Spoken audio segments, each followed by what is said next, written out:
Right, this is episode 50 of OverSight.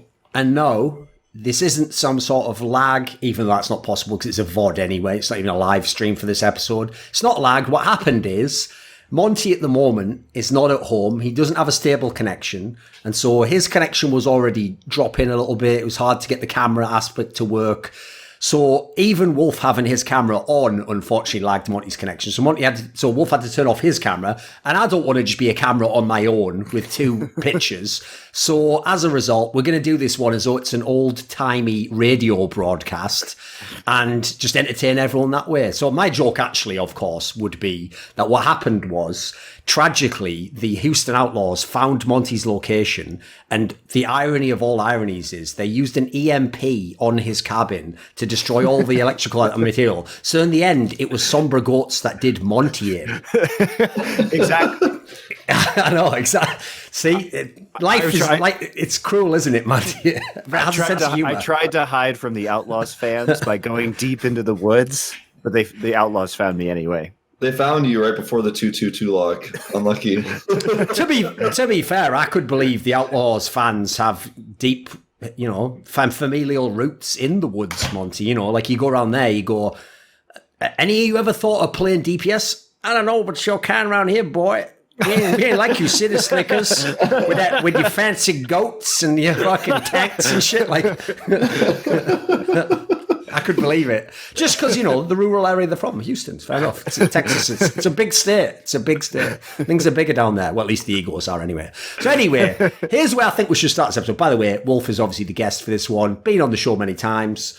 Some would say he's the insurance policy that we have when we can't get another guest. But I wouldn't be one of those people because that's a very cynical way to look at talk shows. I value his contributions. To be on this show. Right. Wolf requested to be on this show. I wanted to be on this show.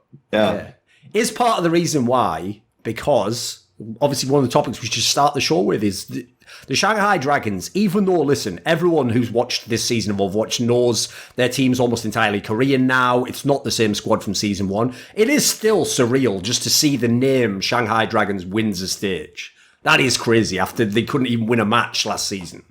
Yeah, I mean, seeing the logo on the screen, like even when I was casting that finals, it just felt like I couldn't believe it. It was actually real. And I'm the kind of guy who like secretly loves the underdogs fail in the finals story. Sure. Like I actually love the tragedy. Like the like when when they were about to get reverse swept potentially, I was super like in my own mind, like, obviously outside of the commentary, like in my own headcanon, I was like, how perfect is it if they get reverse swept here and lose? And it's like the crushing tragedy, and all the fans who wanted Shanghai were like, no. That's my favorite esports story. But no, they prevent the reverse sweep, which is, by the way, more impressive than a reverse sweep, in my opinion. Sure. Well, it's also very hard to reverse sweep when it's always loser picks map, because you're coming in and you're on game point picking the map every time. So reverse sweeps actually become much more impressive in that context. Sure. I agree, though, Wolf, because here's the thing, right? Obviously, the reason why, movies are all about underdog stories and stuff, especially sporting stories. The reason why everyone loves that story is because the notion is, it inspires people, makes them believe they can do it too. The problem is, that's why I also agree, Wolf. I love it when the underdog fails, because it's like, actually, that's a more realistic version. You probably wouldn't make it. You can't do it. You personally probably can't do this. Just enjoy the show. Sit back, get a nice... Listen, one thing you can do is go to the fridge right now, get a lovely, delicious beverage out there, quite a cheap one, could be between $1 and $2. Just sit back and enjoy the show. You can nail that every time, guys. If you really try to work hard, go for the grind. Even the term the grind. You want to be ground down? Who the fuck does? Just leave it to the professionals, okay? You're all out there. Here's the thing. You need to just learn one term, and if you do this, everything's going to be great. Live vicariously. You already do it if you're a Houston Outlaws fan anyway. Just do it in every aspect of your life, Live through other people's successes. Or failures, as the case may be. Or failures, yeah. The only one thing, though, is in light of Shanghai Dragons winning, can I just take one last moment? Just for everyone listening to this show, I just want one moment where we all genuinely just think how tragic life has been for Ado. This motherfucker can't catch a break. Because for people who don't know, he actually was one of the best players on the bad Shanghai Dragons. He actually was good. And then, obviously, what team did he go to? The Washington Justice. Fucking hell. And he was put in Brigida prison at the same time. I know, exactly. He can't even he can't even pop off now, Money. That's the worst part. Like, imagine going from the Shanghai Dragons. He only played half the season about. Sure. So, losing every game. Then getting transferred to the Justice while simultaneously losing all the games, and then also having to play an off role as a support, like a Brigida main. That is true tragedy right there. And then your old team wins the stage, and you're still just sat there.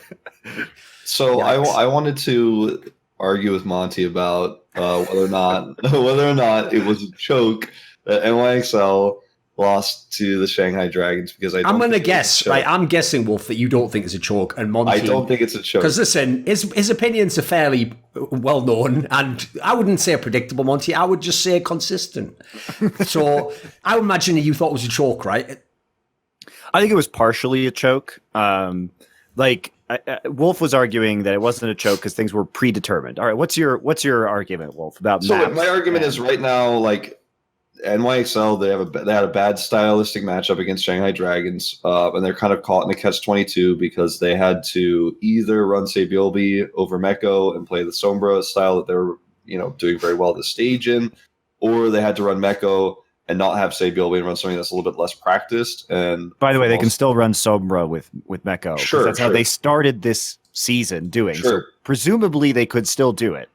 Yes, in theory, like it was possible, but they ended up going to the Meko side of things for that series because they're against arguably, in my opinion, the best Farah in the world at the moment in Ding, and so they get crushed in that style because it's not as practiced for them in this meta and in this stage. So you can talk about maps and map picks and like win rates for New York Excelsior, but like I feel like Shanghai really figured out this meta super hard. And I still wasn't like fully. I was like they're very consistent in terms of how they're playing the Farrah-Widow, but I wasn't sure if they would be able to perform in a playoffs like this where there's extra pressure on them. Not to say that these players haven't been in this situation before, because they did in Korea before they moved to the Overwatch League, but this is different. And there's like the weight of the Shanghai jersey on your back, and it's very difficult to have all that going. But I was worried that the Shanghai Dragons might choke in the playoffs. But I was still thinking like this is the most consistent Farrah-Widow team right now in the league. I don't think it's an upset, and I think a lot of people said it was an upset just because New York was number 1 seed, they were number 8 seed, which doesn't mean anything actually. Like just to put it out there, that actually literally means nothing in most cases because of how strength of schedule works. Yeah, and New York was. We came in. I think we did a good job, like as a group of casters, though, in saying that Shanghai has a very, very real chance to win this game. In my mind, coming in, it was a coin toss. You and I, you're the only person I said this to, but we were talking outside, and I said to you, like, if someone put a gun to my head and said, pick who's going to win the stage, I was like, well, it has to be Shanghai, like in my mind. I was just like, I don't know if they'll do it, but like this stage was the most difficult stage to predict, like perhaps of all time. Like any of these 8 teams could have won. Maybe not Seoul, but any of the other 7 teams could have won. Well, the cool thing is, because Shanghai was the 8th seed, they did beat NYXL, Titans, and then Shock. They just beat all the best teams. It's super legit win, right? Like you can't get more legit. That's about the best stage for playoff run you could have, yeah. Yeah. And like there's really no questions about Shanghai because of the opponents that they actually defeated. Taking out the 2 previous stage champions and NYXL, who was the number 1 seed in the stage, even though NYXL got that by having a very weak strength of schedule, like that's still incredibly impressive. Sure. Yeah. And also they were pushed to the brink by San Francisco Shock. So it wasn't like you could make the argument that like they just steamrolled their way through. It was like it was a tough, brutal finals that they won. We were super lucky. We had some really good finals this season. But like that was, the old Kong du Panthera story of like being ahead in finals and then starting to lose control and then ending up losing it, especially in Contender Season 2 where Runaway ended up winning, almost came true again. So there was a cool narrative there where Shanghai was, perhaps going to drop it. Obviously this wasn't Shanghai, it was just the players and the roster. And I tweeted about this, I talked about this, and Monty talked about this a lot, but I think the story of 0-40 to champions is like, it's what everyone wants to say. It's what everyone wants to feel. it gets you in your feels. It makes you feel like, oh my God, the underdog, they did it.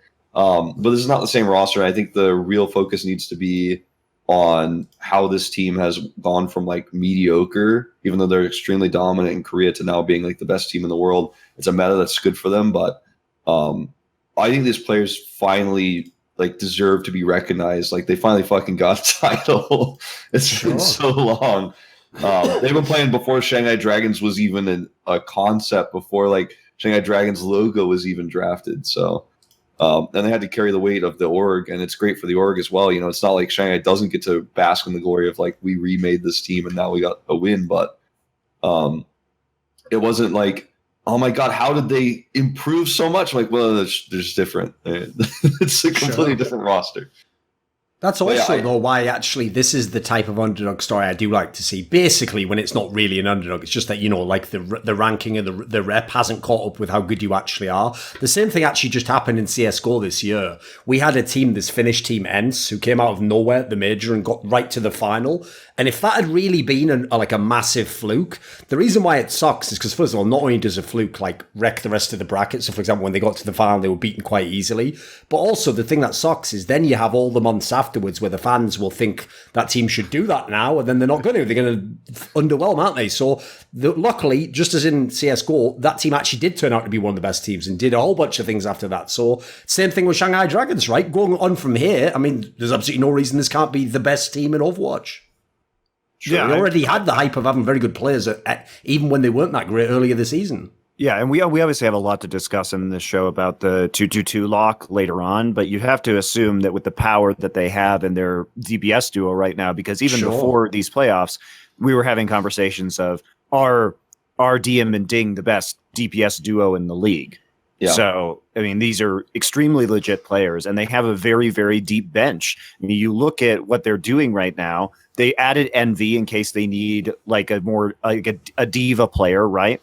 And they have Geguri as well if they need a diva player. They also just added Izayaki, who is a better Zenyatta, I think. But Luffy also has been performing super well on the Ana. So there's like a lot of depth to this roster, and they've kind of done a good job of making themselves relatively meta immune, in my opinion. Yeah, I think they're kind of like, they have an insanely strong DPS core, and I don't think that's ever necessarily going to change. Like, the only player that would have wished they could have had, I think, would be Decay because of the pre-existing synergy with the roster, but they're never going to get him. So, you've otherwise built an extremely safe roster where you have the core that's good in this meta, and then you think they could probably transition, but then now you've got Izayaki, who, I mean, I still think Luffy's a better Zenyatta, but I think that Izayaki has, his potential was kind of squandered on the Valiant because he wasn't able to train with the Korean roster. And he's very much like not to put this in a mean way, but kind of like a no-brain aim player. And I think when you get that like insane mechanical skill, and then finally you get a coaching staff that's like, hey, like, I know, can you actually like aim less and like be in the right spot, be in the right position and trance better? Like, I think he has a lot of potential, and he could surpass Luffy, given the proper training. And you have Envy, more of a diva specialist, because no one really on the Dragons was a great diva player. Even Geguri has been like pretty lackluster in her career in the Overwatch League as a diva player. So you have Envy now. So Shanghai Dragons are a really safe roster going into 2-2-2 because no one really knows exactly how the meta is going to settle, but they have the tools now to be pretty safe going into stage 4, I think. There's also a lot of supposition about how influential Orisa Hog is going to be, and Shanghai were already in this stage at the end an extremely good Orisa Hog team. So if that is where the meta is going, then Shanghai has already been there. And I think we have to talk about, too, how intelligent the management and the coaches of Shanghai have been, because if you look at what they were doing, so remember last stage, they squeaked into the playoffs basically running Sombra Goats, right? Which is all the time. They're just running it all the time. And other teams didn't really do that. And at the start of stage 3, a lot of other teams started running a lot more Sombra Goats. And as that happened, Shanghai decided to switch things up, and they decided to move first into Orisa Hog compositions and then into like ball triple DPS compositions. And that's how they won the playoffs, was by having that flexibility. And so in many ways, Shanghai has been like, I would say like half a stage of the meta in front of any other team in this league. I think they followed the Korea meta a lot too, because that was the way Contenders Korea was being played with Sombra Goats all throughout the entirety of the beginning of Overwatch League, since Contenders Korea started.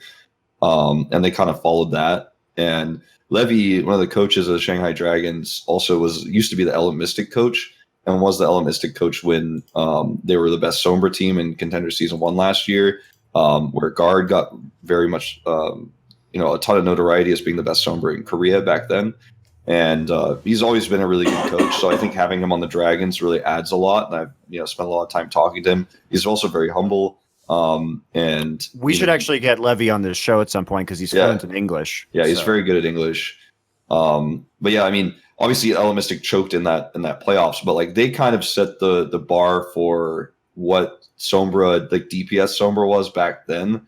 And now they've kind of like set the bar for what Farrah-Widow is and how that's played.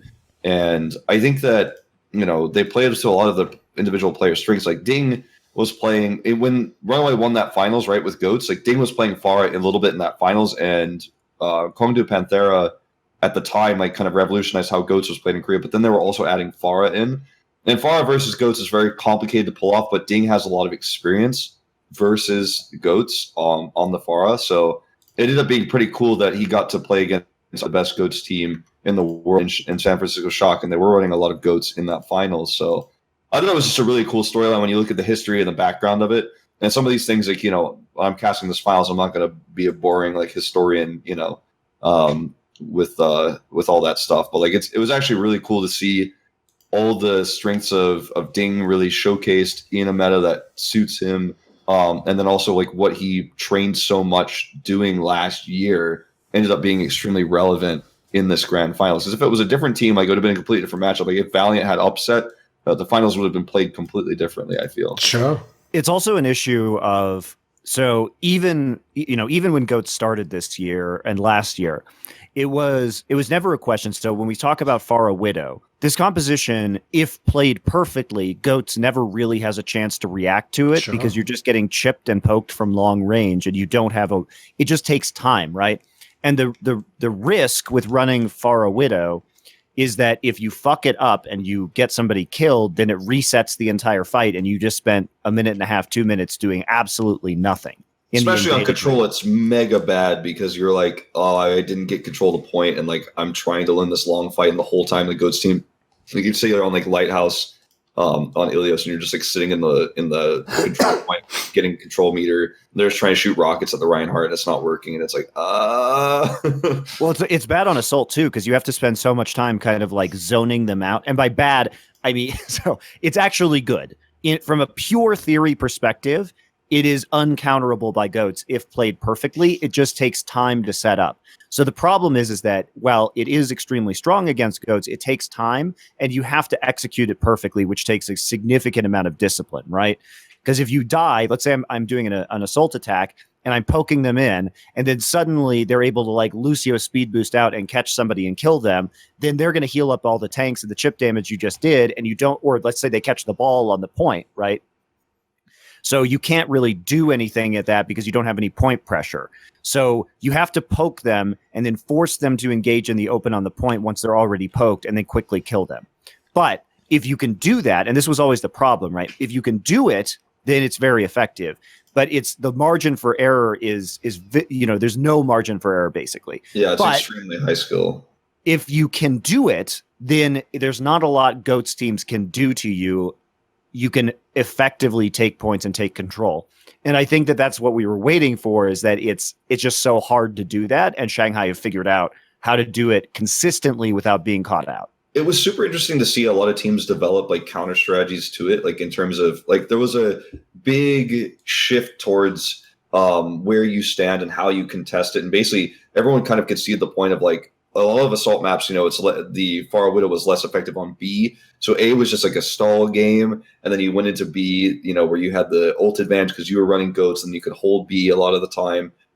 It was super cool to see the differences between how teams would hold like Volskaya A, where some teams would take like the bunker on the right side from like that Widow vantage points perspective, right side, and like hold that with Zarya, but then have like their supports in the main room that's like directly behind that. or then like on Numbani, how teams operate around, I think what's called like the atria, that room that's behind the point, not on the high ground, but the one on the low ground, because everyone was trying to contest the high ground against Farrah-Widow with goats, and it was cool to see like a lot of goats teams like, I can't run this, I still have to run goats, but I think I know how to run goats against this.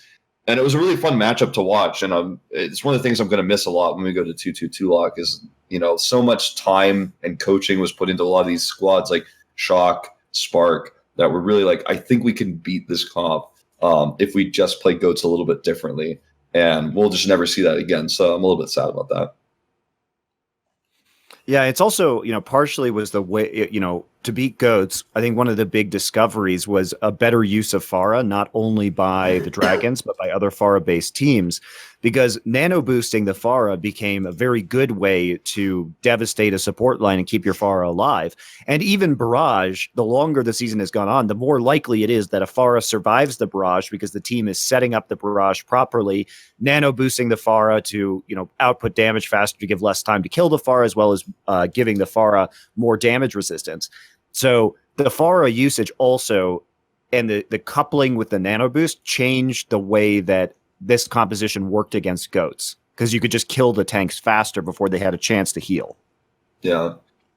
And that's why Kareev got a lot of notoriety, because killing the support line was always the way you wanted to barrage, or like how you wanted to use the nano boost. But Kareev was sleeping the Farah before the Farah got into position to do that so well at the very end. And that, I thought that was really awesome. And like Kareev is going to get a lot of respect for I think, stages to come because of his ability to shut that down. And like that's when you get to be a star player as Ana again, just like the old shut down the nano on the Genji days. Like being as obviously for the next stage is when the 2-2-2 role lock comes in, which we'll discuss in a minute. Obviously, we can't ask a lot of the questions you would ask normally after the end of stage playoffs. Like, will Shanghai do exactly the same thing next stage? Will their style of play be countered? All these questions. So maybe we can get some thoughts on what they showed us in this stage about their style that, if hypothetically, if there was a counterfactual world where there was no lock, would they have continued on from what they'd done here, Wolf? Would they parlay this into winning the next stage as well? Would they have been the number one team in the next stage if there wasn't the meta change coming in? I think that it's impossible to know for sure. Obviously next stage doesn't have playoffs, but like they could get like first seed. It's impossible to know for sure if there wasn't a lock, because there's a break right now and all the teams could be catching up. We know that's not the case, obviously, because everyone's getting ready for 2-2-2. But like in a theoretical world where there was no 2-2-2 lock, I feel like it's just a matter of time before other teams catch up to this style. Like I think Shanghai won this stage not because their players are just like magnificently better than everyone else. We don't know the full potential. Like Ding's probably the best Farah in the world right now, but maybe Jinmu catches up with him, or like Libero catches up with him. We know like how good Libero is on the Farah, Haksal, Fleta. So like I think in a theoretical no 2-2-2 lock, I would theorize that like sure there's a chance that Shanghai could win it again, but I feel like teams would catch up with them. Like I think they won a lot because they kind of pioneered this style and they were the best at it, and no one else could really compete with it during a season where no one.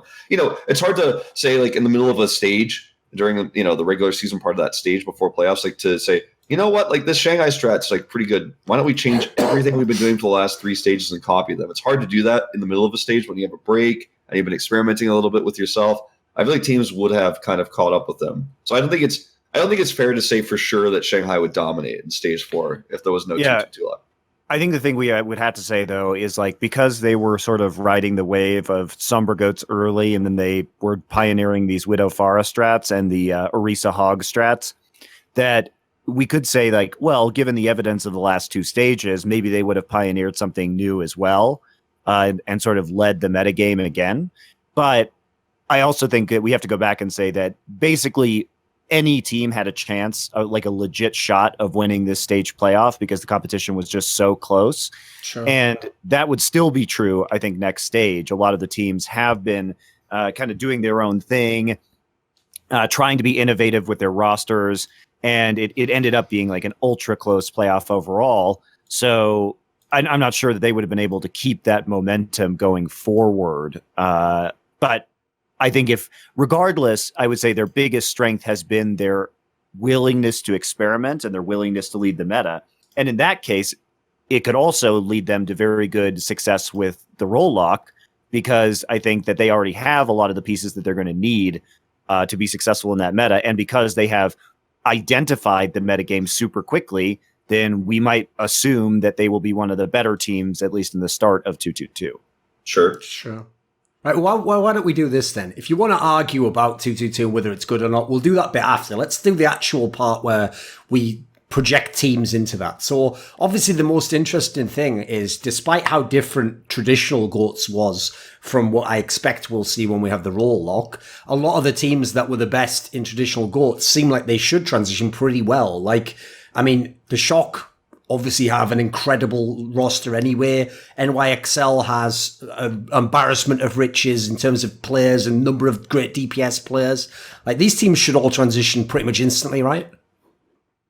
I think a lot of the top teams right now will transition well. I look at honestly, the biggest team who wins from this, I think, is Philadelphia Fusion. Like, if I look at all 20 teams, I guess London too. I mean, Prophet's an incredible DPS and he can play everything, so you're kind of set in that way. I think EQO is a super underrated player right now, and in the brief moments where he got to play DPS in the first 3 stages of this season, I feel like he's absolutely killing it. I think he's in form. I know it's hard to judge because he hasn't played that much, but the moments where he did play the Genji, play the Farah, he looked so in form. So I look at Philly to really do well in stage 4, and they need to if they want to get a good seed for playoffs. They're not even guaranteed playoffs, but they're like on the edge, right? So it's super important for them to do well. If you look at the top teams, like the top 8 teams in this, like Houston Outlaws, Valiant, like they should be okay, right? They've got good DPS players. New York is I mean, I say okay, and not like I'm not trying to say they're going to be top 8 again. I'm saying they should be okay. Like, they're not going to look like clueless. Like, I'm talking like Philadelphia Fusion clueless, because Philly's like totally clueless in terms of like the meta for the first 3 stages. Well, I think they'll look okay. I think the Vancouver Titans, it's really interesting because it depends on what meta we get. If we end up going into a dive meta, they will kill it. That's been like their play style for years.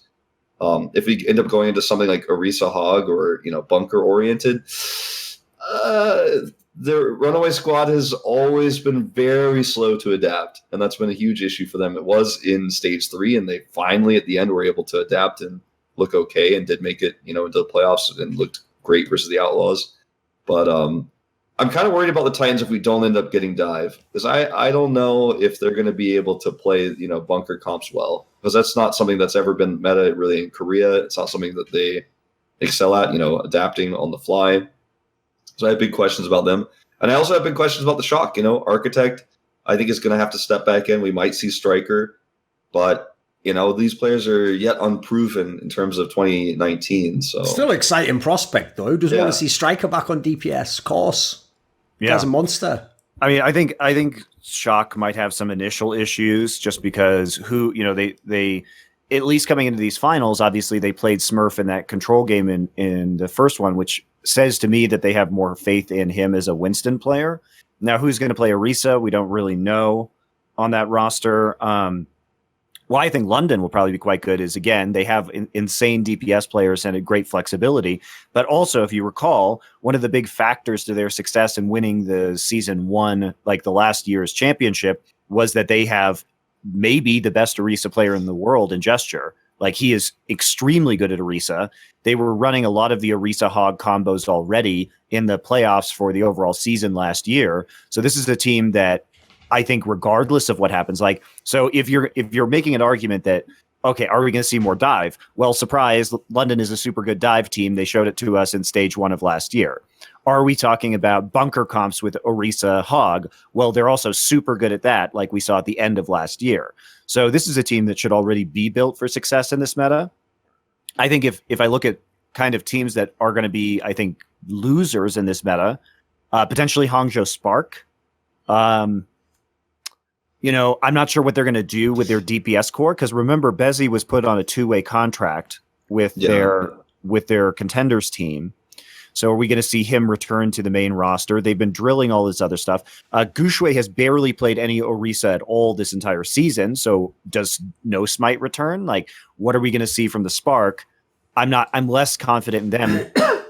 I think it depends on. I think if we end up in a dive meta, they're going to be super good at that. I mean, even when you look at Gushui on Winston in terms of dive meta, he's been pretty consistent on that. And then you have both Crystal and Adora, so you have your pick of the litter in terms of Genji players, and they're both incredible at Genji. So you might even have the opportunity to do map specific stuff with them.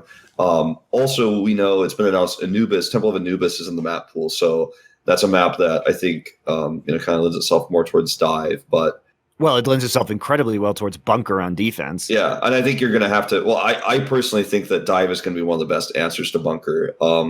It depends because obviously you can also run your own attack Orisa Hog and try to break the shield, and that's a whole new thing. I look at Spark and I think just like Titans, they have a history of having good dive players on their team. And Bazzi, if he does end up, coming back to the roster, which I think there's a decent chance he will. I think it's worth it. And he can still play 2 games anyways, even if he doesn't come back to the main roster. So I think we'll see him.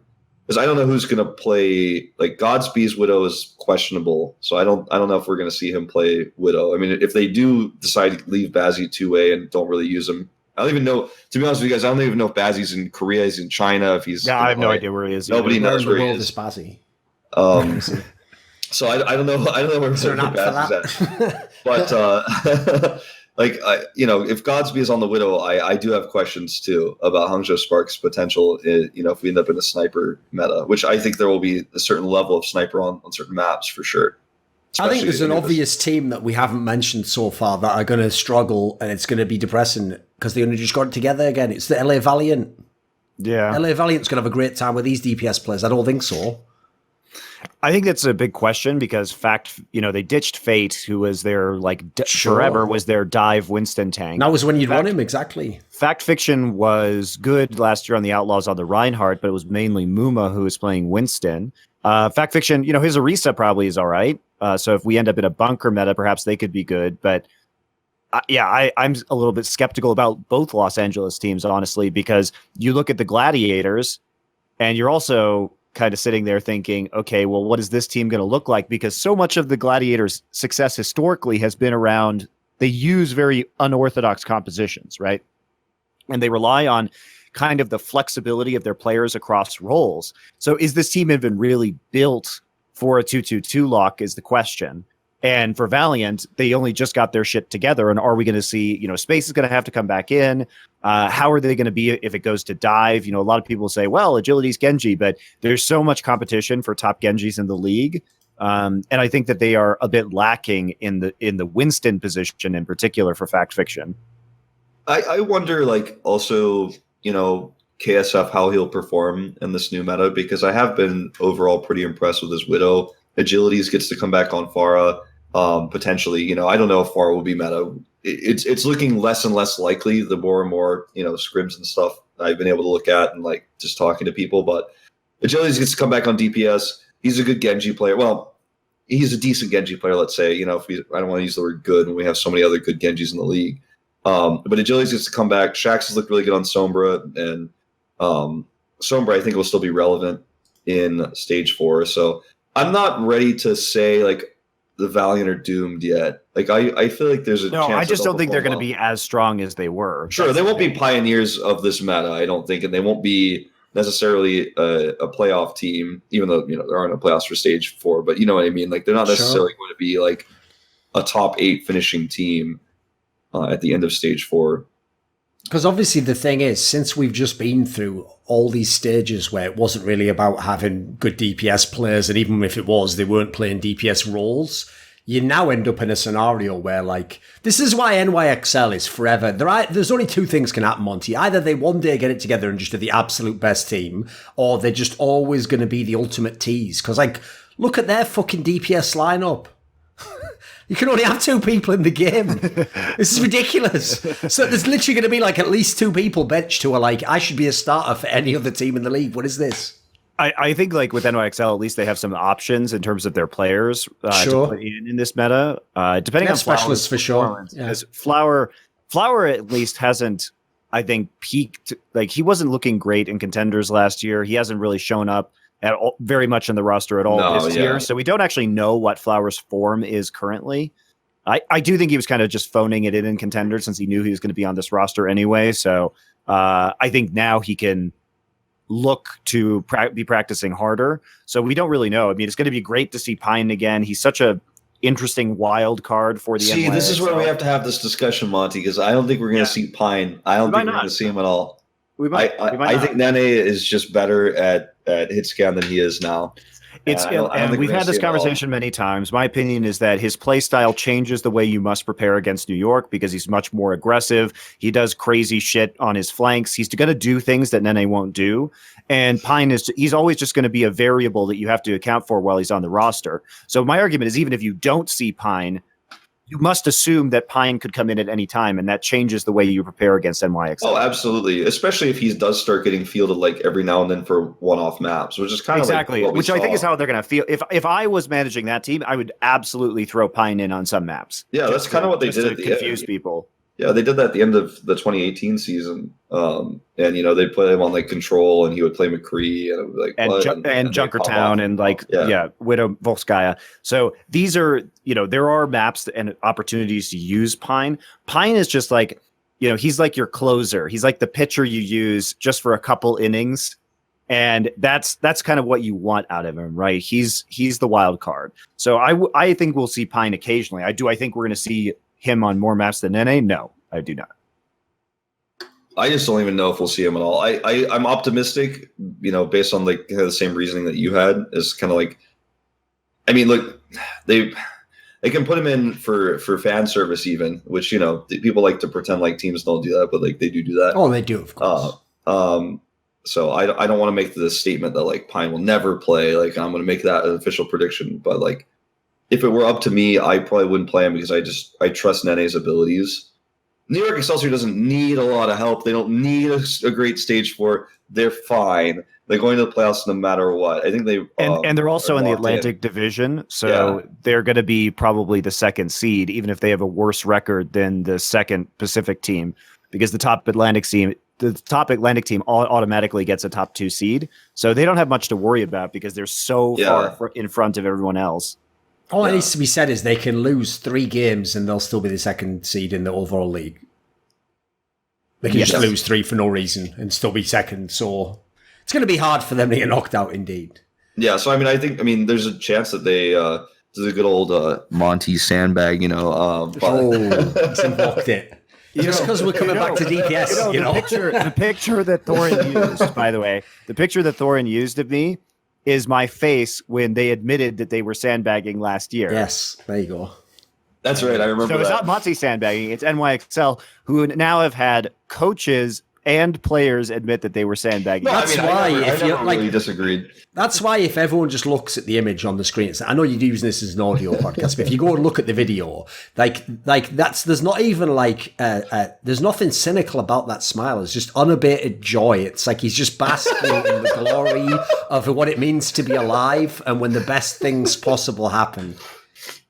Well, and actually, Thorin, the NYXL can lose a lot more than 3 games. So right now they're 19-2 because they've only lost 2 regular season matches to the Atlanta Reign. And in the Atlantic Division, London Spitfire and Philadelphia Fusion are tied at 12-9. So they can lose 7 games. So basically they can lose the entire stage, and one of the other teams, Spitfire or Fusion, would have to go 7-0. That's like the only way they can get knocked out of the top 2. Wait a minute. Wolf.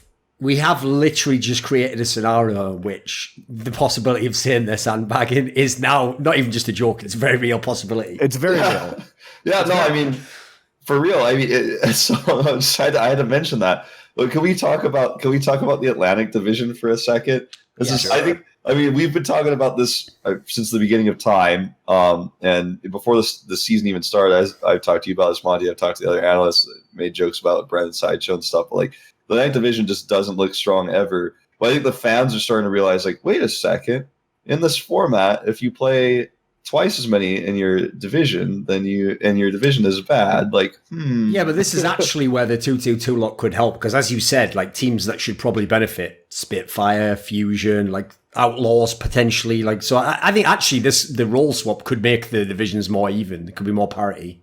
Yeah, I hope the Atlantic Division like levels up mega going into 2020. Where we're gonna have traveling and stuff, because I mean this is always the case though, and I'm gonna trigger every Patriots fan in the universe by saying this, but there's a very real question about how good the Patriots would be if they didn't play in the garbage AFC East division against the Jets. Who is it? The Jets, the Bills, and the Dolphins. Remember that they play 6 games a year against these trash ass teams. And one of the advantages that gives you to have a better record is home field advantage in the playoffs, which the Patriots consistently get. So no doubt the Patriots are one of the greatest, if not the greatest football team of all time. But at the same time, you have to look and say, well, their strength of schedule is basically always easy. And so they reap very real advantages, including home field advantage in the playoffs as a result of that. Well, if you remember last season, that actually famously was like a stat where I can't remember if it was the conference final or something, but finally they were actually like the underdog team. And I remember there was some stat that even their franchise, which obviously in the NFL has won like more championships than anyone, even the like Belichick Patriots had something mad, like, a 1-7 record if they were like the away team or whatever the fuck in the playoffs. So even they had that problem. Yeah, it is kind of says it all about how that sport works, doesn't it? Yeah, so there is a lot of precedent to this. I guess we can talk about. Do you guys want to talk about the 2020 schedule now? There's like there's one more thing I want to talk about before you talk about that. Let's talk, just as you're talking about Atlantic teams, I was thinking about the good old Mayhem. Let's talk about how it took them forever to finally get the full Korean roster of experienced GOATS players. And then it's still only for the 2-2-2. And one more thing to say. It's like, oh no, Wolf, it's worse than that. It's worse than that, Wolf. And they finally got rid of Tavik. Yeah, they finally got rid of him right when it's gone to a fucking roll lock anyway. I mean, at least we get to see Saya player pop off again. So that's true. That. True. I mean, DPI... And also Fate. Fate is going to be a fine player in this meta. I actually think it's not as desperate as you guys make it sound. Sure, I just feel like the whole thing is like Bare Hands is like great plan to create this amazing GOATS team that from like experienced GOATS players outside of like Fate. You've got BQB is good at Sombra too, and you bring in DPI, Gargoyle, Karai, and it's like You have to realize, super team, but exactly. They were like, at last they shall know our power. At last we shall reveal ourselves to the god. What's that? Roll lock and fucking built this whole squad. All right, I guess it's okay then. Right, let's do this whole thing then. We'll do the discussion afterwards, right? Wolf, do you have issue with 2-2-2 lock? Are you not a fan of it? Do you think it'll limit the game? I'm conflicted on it. I think it's good for the game in the long term. But I think it's going to take me a long time to kind of come to terms with the fact that you can't have support players flex onto like really cool roles. Like support players were always the ones that really flexed more than anything else outside of GOATS. But I mean, historically speaking, over the last 3 years, like, Jaehong Soldier 76, for example, that we'd see. Hog, Luffy Soldier 76, defense players on Hog, but like supports really, they were the ones, right? Harry Hook.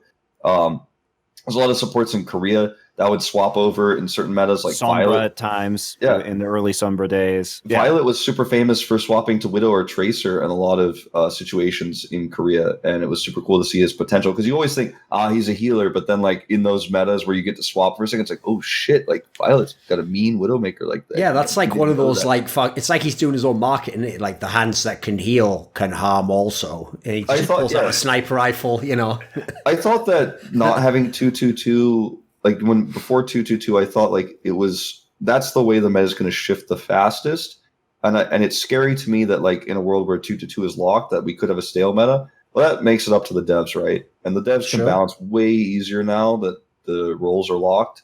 So that should, in theory, prevent the stale meta. My biggest concern is once the meta is solved, especially in this stage where we're not going to have any big balance changes, like that is my biggest concern, is we will have a meta where everyone's playing exactly the same thing all the time. Like that's one of my biggest fears. But I think now that we have the ability to balance better, in theory, it should be fine. I guess it's a nostalgic dislike, but I know that 1 year from now, 2 years from now, it's going to be way better for not only the pro scene, but also the people playing the game who are mad because like they got told to play tank, but they're terrible at tank, and they want to play healer, but they can't, or they want to lock in DPS. but then like there's 4 DPS players on the team. It's like, I didn't want to do this. Now DPS players, the one-trick DPS players, have a chance to just like wait longer and then get to play the game they want, and no one's going to complain and they're going to pop off. So I think it's way better for the longevity of the game. I think it's a good choice. I'm just like sad about what we'll lose, and in the long term it feels bad. Or sorry, in the short term. In the short term it feels bad. I mean, I think it feels bad. So I'm going to talk about Jonathan Spector, who is the director of competition at Overwatch League. So he works on the operations side. He did an interview on Watchpoint talking about the reasoning behind these changes. He also was posting on Reddit in some of the threads. So about the future schedule. So we'll get to that in a minute. But I think that we have to remember that the most important thing that I think he said during that interview is that this was a vote by the teams. So I agree that 222, like role queue and role lock, are very good for the game as a whole. I think it's good for the casual players. I think it's good for the competitive players on the ladder. I think it's good for the balance. I think it's good for professional player longevity, because I think one of the big problems we had right now is that nobody knew when a new hero was introduced. As a pro player, you didn't know if you were going to have to play it. Like, we didn't know that, DPS players were going to have to play Batiste, or DPS players were going to have to play Brigitte, or Diva players were going to have to play Sombra. And so I think now, as soon as a new hero is announced or a new hero is released, if you are playing that role, you have a discrete pool of heroes that you must practice. And so that will give better player longevity, because I don't want to see our star players like Pine or hit the bench, or Carpe play Zarya, or Saya player play Brigitte. This is just shitty for us as fans and viewers, and it's shitty for the professional players who would like to specialize in something and have some level of longevity in their careers, because they know their specialization is always going to be relevant, right?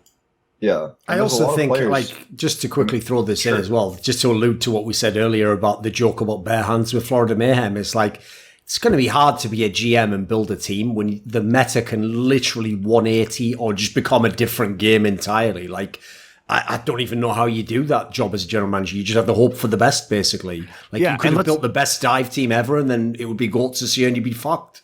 Yeah, let's be clear. GOATS was basically a different game. It was a MOBA. GOATS is a MOBA, effectively. So you can't, if you're trying to build some of the best DPS players or FPS players in the world and put that on your roster, it just doesn't do anything against GOATS, right? It took 3 stages for Shanghai Dragons to figure out how to beat it with great DPS players. So it's a huge problem. And I think for the professional players, it will give them some peace of mind, because just being inside the league, like, you see the retirements, you see players complaining about not getting time in the league, or contemplating retirement because they've just been sitting on a bench while their skills have been useless in this game.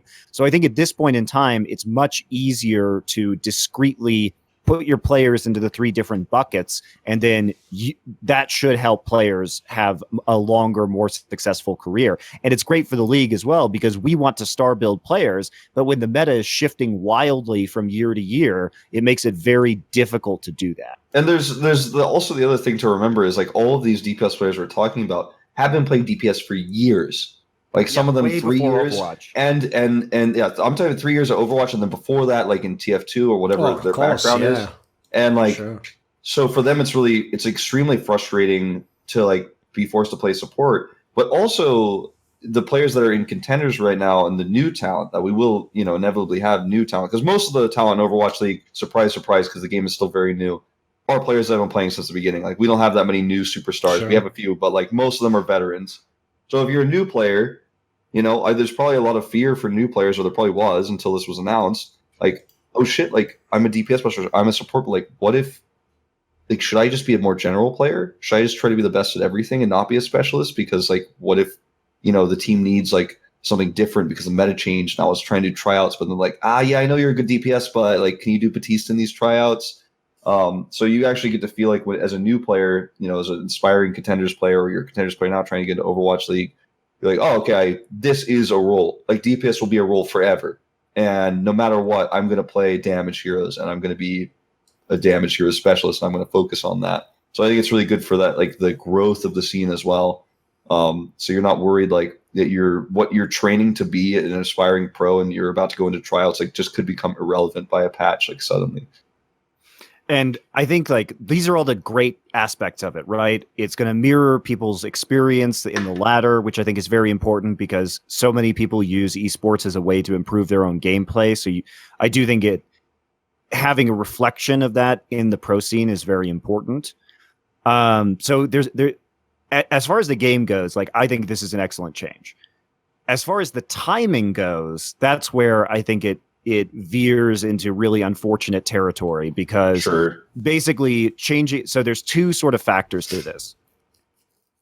So as Jeff Kaplan discussed on his video, and as we theorized repeatedly on this show, this is going to require some pretty intense balance changes. Jeff gives an example of Brigitte.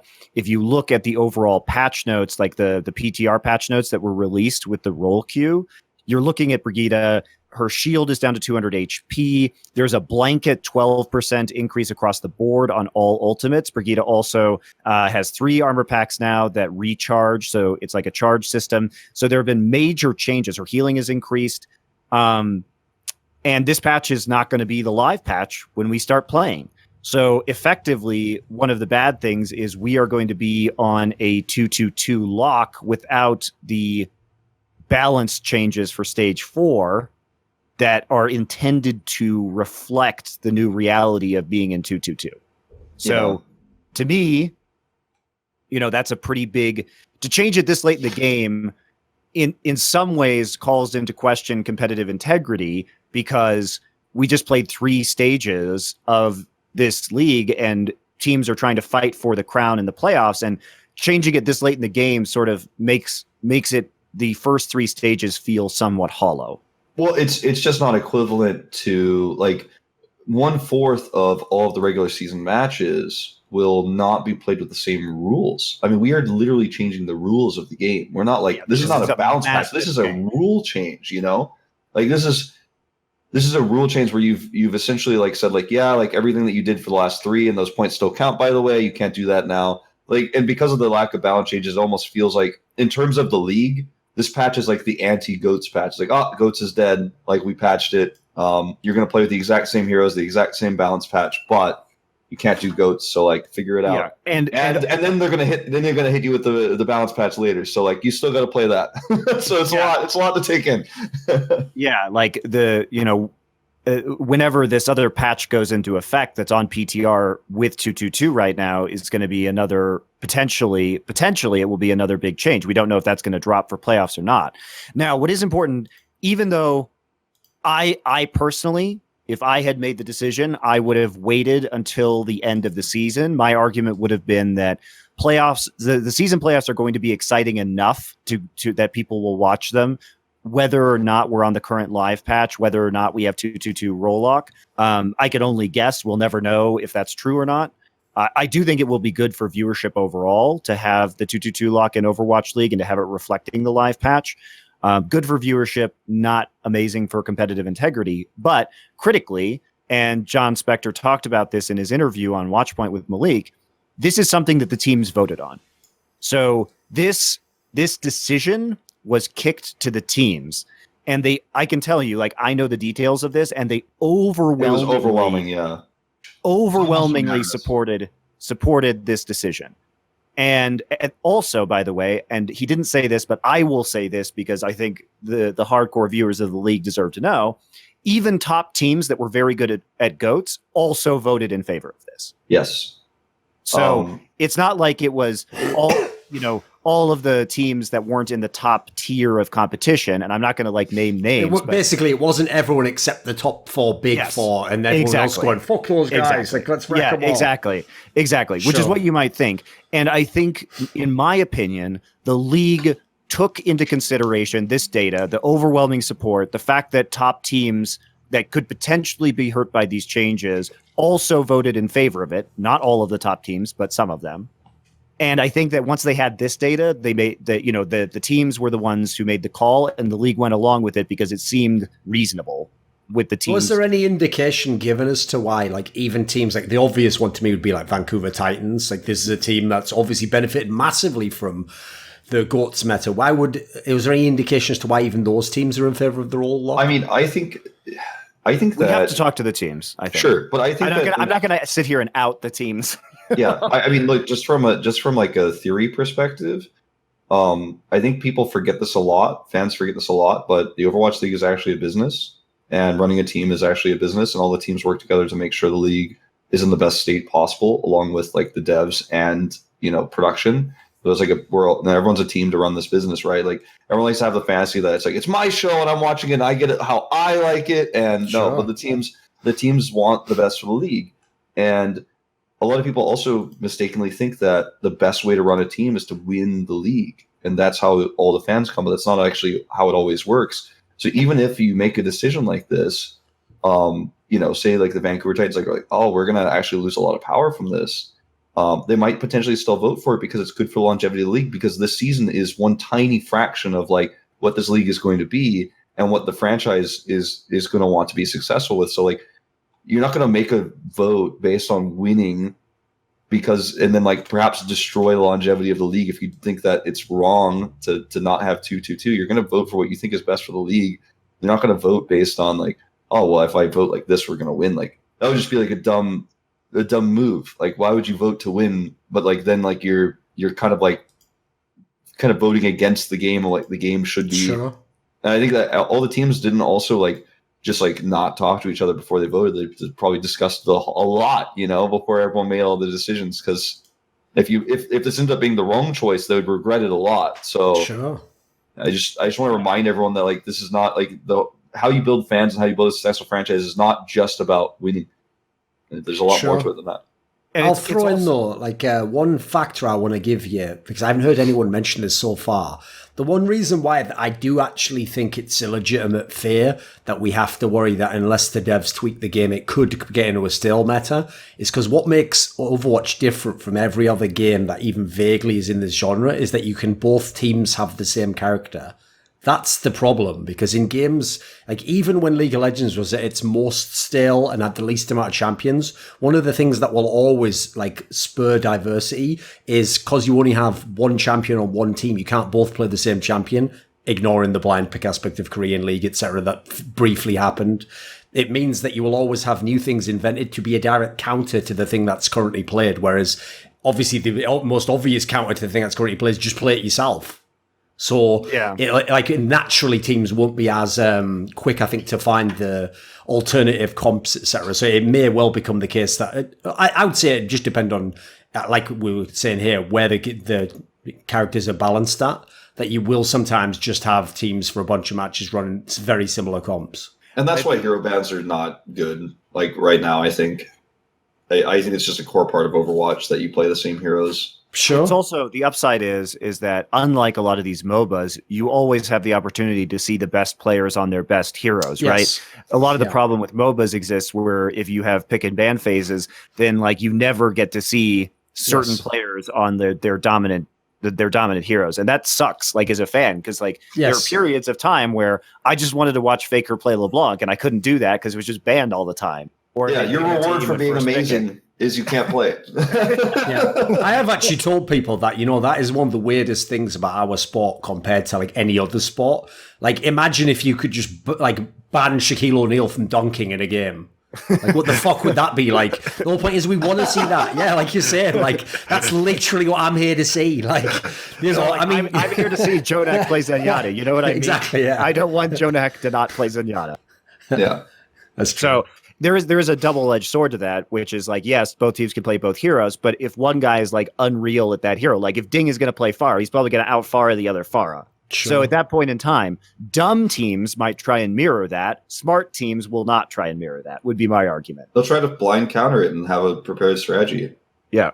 A lot of teams did do that against Ding. We saw a lot of teams try to blind McCree against him because they're like, oh, hopefully we can just shoot him out of the sky. I don't know. So I don't know. Like I think there's like two sides to that. But going back to the roll lock issue, even if I personally disagree with it, I think you can't disagree that this is the this is the choice that will most likely increase viewership, number one. And frankly, if the teams made this choice, then I'm more comfortable that the teams made the choice than that anyone else made the choice, whether it was the developers or the league or anything like that. For me, having the teams vote and then them instituting this change, considering they're the ones most affected by it, I can't be too mad, honestly. You know what I mean? Like, I could disagree with it, but they are the ones making this decision. Sure. Wait there a second. Fuck's sake. Are you still there? Yeah. Yeah. Oh, sorry. I thought like the caller dropped a second. What about what do you think will be the game mode affected the most by the role lock? You mean like in the game of Overwatch? Yeah, like what type of maps will be the most drastically different? Probably Escort, because that was the most goatsy map. I kind of feel like Assault 2CP is going to be mega affected because the snowbally stuff that we had going on was mega crazy powerful in goats, and that's why it was crazy. Like, we would be having these games with I'd be casting, I'd be like, yeah, they got like a 5 minute and 10-second time bank, but it's not so good, Yeah, so their team could just walk in with 7 minutes. I think 2CP is always been great for dive too, and it creates a lot of variance and strategy. Because the cool thing about 2CP, I mean, Monty and I are like the biggest defenders of 2CP of all time, whereas other people have not been. But the cool thing about 2CP is usually A and B drastically differ in architecture. And so, in GOATs, you were just like, no, but the ults are too strong. So, no matter, in GOATs works everywhere. So it's kind of like, sure. Yeah, I GOATs on A and then I double cap, I get B immediately afterwards because, we won the fight and we have ults now. And there's a lot of changes coming to the game. Obviously, balance changes and stuff like that. And, ult time is going to take longer. So it kind of combats that. But I think Assault will probably benefit the most in terms of diversity of compositions more than any other type. Escort definitely was the GOATs map type, though, for sure. I have to say, by the way, a benefit, I think, especially for viewers and to some degree even the pro players themselves, is that one of the things that GOATs brought to Overwatch that I was not a fan of, because I despise this in MOBA games, it's the thing I hate the most about League of Legends, is that if you are a really good individual player on a bad team, in a game like League of Legends, and anyone who's ever played it knows this, if you're doing really well and everyone on your team's doing badly, it is the worst possible experience, even though you're doing really well, because actually it's more frustrating being trapped in a game. You can't do anything and feel like you have an impact. Whereas the good thing about this pushes it more to an FPS, is listen, you might still lose the game, but you can fucking go off on your character. Like, if you're some sick Widowmaker, as you saw with Sire Player in Florida Mayhem, you can still go off, mate. You can still go king, go. You can still take out 9 motherfuckers in a row, and you lose the game, but at least you get to show the fans something. You feel some level of satisfaction.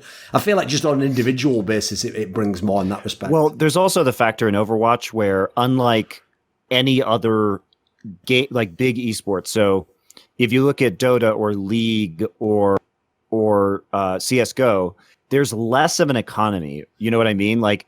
So if I'm a great Widowmaker player, I don't have to worry about the other Widow having a better gun or a higher level than or just me. Having the gun more often for some reason. Exactly. Yeah. So effectively, there is ult economy, but Overwatch is you can always pop off, basically. If you are a great player... Everyone has the same tools.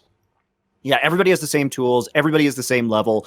The power is flat, except for do they have an ult or not, which is only going to last a fight, right? So sure. I think that's one of the cool things about Overwatch is you can see players mega pop off because it doesn't matter how far behind you are. The pop off potential is always there. Yeah.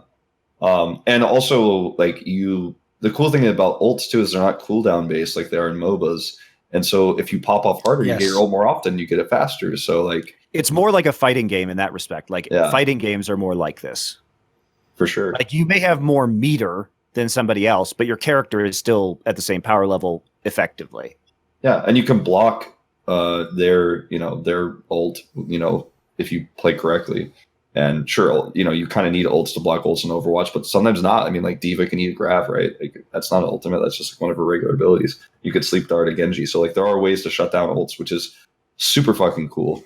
Jaehong got famous for this, obviously, as everyone knows, but it's cool that like there are real counterplays to ultimates. Oh, by the way, I will say as well, considering a lot of esports games, like League's a famous example I've often cited, where one of the biggest things it struggles with is intuitively being able to see that something's very impressive, because obviously, the animation is the same regardless of who does it, so it doesn't really change anything. But like, one of the moments I remember first seeing in Overwatch that really impressed me was one of those like ridiculous Jaehong Ana sleep darts, like onto someone, like I think it was under like a Genji that was flying across the screen. And I remember just thinking, that even just looks fucking amazing when the guy just goes onto the floor immediately. that looks sick as fuck, doesn't it? It looks so satisfying when you land one of those. I think that's one of the things. Surely that suggests that like this is going to be fun. Is because just thinking now, just start making a list in your mind of all the sick DPS players you haven't seen play DPS for ages.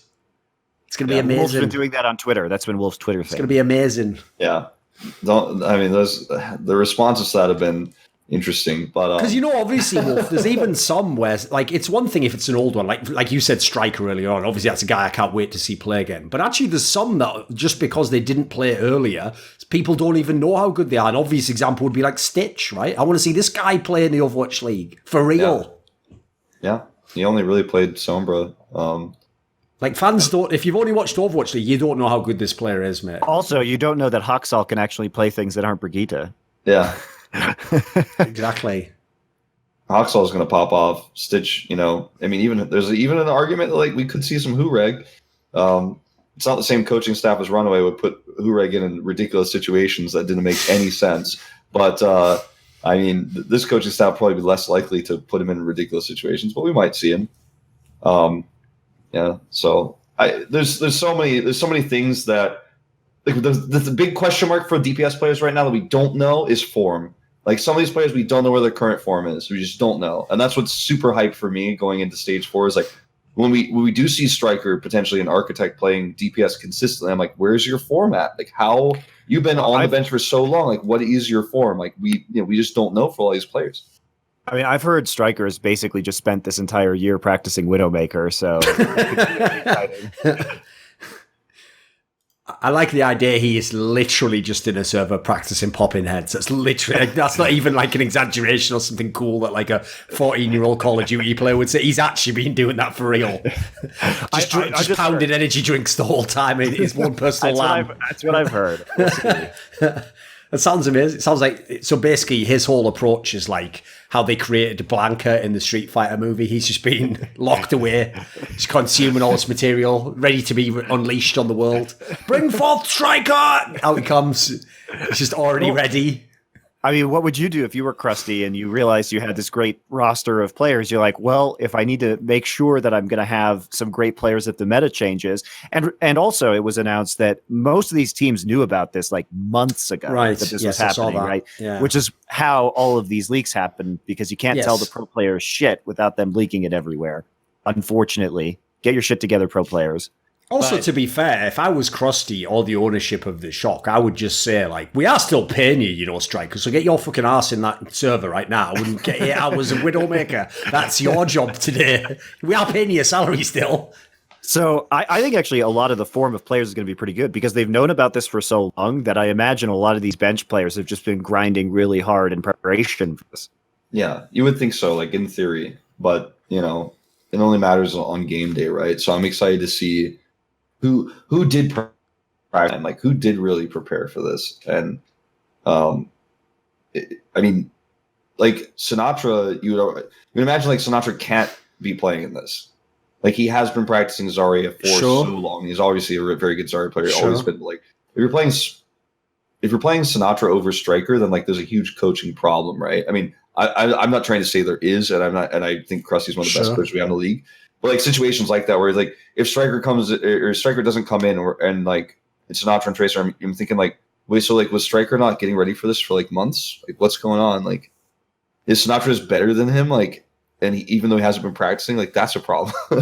So I think we will see a lot of these players return, even though They don't necessarily have to. And that's another argument for Pine, right? It's like the hyperbolic time chamber. Like, you would think that, maybe I think Nene is better than him right now, but who knows, because Nene's been playing so much Zarya. Maybe Pine has surpassed him, in the dark, in the practice room. We don't know. So that's what I'm looking forward to a lot. Right, obviously we've focused here on the DPS side of it, but will the role lock also grant a similar incredible agency as Season 1 to the tanks? Will now the best tank players suddenly be ruling the league again and defining which teams are the best? I think it's more a question about flex tanks in my mind, because if we are moving into an Orisa Hog meta, then a lot of the time it has been the flex tanks or the supports that have been playing the Hog and not the flex tanks. And so flex tanks also in the GOATS meta have not been playing Zarya for the most part. They've been playing Diva, right? Yeah. So flex tank has been a relatively static role, whether you've pulled your Diva and put in a Sombra player or whether your Diva flexed over to the Sombra has been kind of the theme of this season. So I don't really know. Flex tanks, I think, are going to have to get back into form of playing other off tanks, which is like they're going to have to get it back into form of being able to change between Diva and Zarya and Hog, or maybe even double main tank roles, depending, right? Like there's a world where if we move to a dive meta, there's a possibility that it could be Winston Wrecking Ball, right? That's a thing that could happen. At least there's a way back for my boy Aiming. He can still be viable then. I mean, I'm concerned about the Hunters because, I don't know how good the Hunter. People might think, oh, the Hunters are going to be great in 2-2-2. I'm like, I don't know about that. They might not be able to play solo ball anymore, and if Jachirin has to play, he hasn't looked good, and I think it might be really rough for the Hunters. I think there's a really cool how do I put this? There were a lot of players, especially in Korea at the beginning, before so there was an era before Diva was the only flex tank in the game, right? Basically before Mickey revolutionized Diva and the whole meta changed in the Apex Season 1 finals, there were all the flex tanks that we know, or all the Diva players that we know, had to play Zarya a lot, and they played a little bit of Hog, but mostly it was Zarya or Diva. Hoon is the player I think of first when I think of a player who was incredible at both Diva and Zarya back in the day. But now, most of those players, honestly, most of the old Zarya players that were good at both are gone, and the players who were insanely Diva specialists are the ones that are around. Hoon is still a pro player today. I don't remember which contenders team he's on at the moment. He's changed quite a few times. He's still around, but he's not in the Overwatch League. So It's sad that those Zarya players don't get to rise again. Sure. Yes, cool. Now it's time for me to be able to play Zarya and Hog and Diva. You're kind of stuck in no. Hopefully the Diva players can remember how to play this. I think it's a really for tanks, it's a testament of hero pools at the moment and how quickly they can transition. For supports, supports have it the easiest. You're going to play the same healers from playing all forever. Okay. This is another reason why I think London is going to be good, is because we've seen how flexible Fury can be, and he's been playing more Zarya also. We know he can play Hog. So this is another reason. Fury is just, he's in contention for the best main or flex tank in the league. So he should be, I think, a strong candidate to excel in this meta. But yeah, I think tank might be a little bit, flex tank in particular might be a little bit of an issue. Main tank, I think it's going to, we're moving back into probably Winston Orisa territory potentially. So one last thing, on this too, I think because in Stage 4, I don't think this will happen next year almost ever, but in Stage 4, I think there is a real chance that the only time you see players change position, because you're allowed to do that just like subs, is we will see some DPS players play Zarya potentially. I think there is a real chance. Just because they've already been prepped on it. And why not flex occasionally? Because rather than make your Diva player who's been playing Diva and mostly Sombra, even with that, instead of making your Diva player just try to play up to the level of Sinatra, maybe you just sub Sinatra into tank for a map where you're going to be running. Or bring on Libero or someone like that. Sure, I can see a few options. I think that's the only time you'll really see players and I think it'll only really happen in Stage 4. I don't think this sort of thing will happen next year, but I think that might be the role where you see a DPS player technically quote unquote playing tank. is in the Zarya role because of how much practice the DPS players have had on it right now. Yeah, and it is worth noting too for people who are confused. Like, you don't have to designate your players necessarily as locked into the DPS. Like, if you want to, kick out Choi Hyobin and put Sinatra in at a tank position, and then put Architect and Striker in alongside him, you can do that. Yeah. I mean, in that sense, it's actually more comparable to real sports, where you can still change up the formation to some degree, and who you can swap someone's role over, etc. Right, like you can put your receiver into the slot receiver position, right? Or make someone a linebacker or whatever the fuck when you do the defensive setup, etc. Yes, of course. So I think it's not going to be that bad. I think they also announced like the seating order, which I know is a great passion of Mr. Wolf here. Yeah. Well, I mean, look, so it's going to be, so people don't understand this. I tried to tweet about this and explain this, and people are still confused because it is very complicated to explain. Right. And they only have so many characters on Twitter. So back in Apex Season 3, OGN made they did not make the players sit in any order, but they made them enter the lobby in the order of main tank, flex tank, and then DPS. Like, the DPSs didn't really matter where they were sitting. And then main support, flex support. And that was like how it was forever in Korea. And Overwatch League didn't have that because in Overwatch League, what's unique to Overwatch League is the screens that are behind the players that you can only see if you're in the video. You can see them in camera shots every now and then, right, when you're watching on stream. But if you're in the live audience, there's a panel behind every player that shows what hero they're playing and what their ult charge is. And it's a really cool thing that's tied to the game that makes the experience. It's tied to the API. Yeah, tied to the API. And it's something that's really cool that you get to have as a live fan. And it does look really great on photos and in in those wide shots that you do see every now and then. But the seating has to change in order for that to match up with the players in that 2-2-2 order. And I don't know if the players will end up sitting, main tank, flex tank, or whatever. It's not necessarily going to be the case every time. So it's not going to be exactly the way that like OGN did it back in the day. But you at least have that consistency.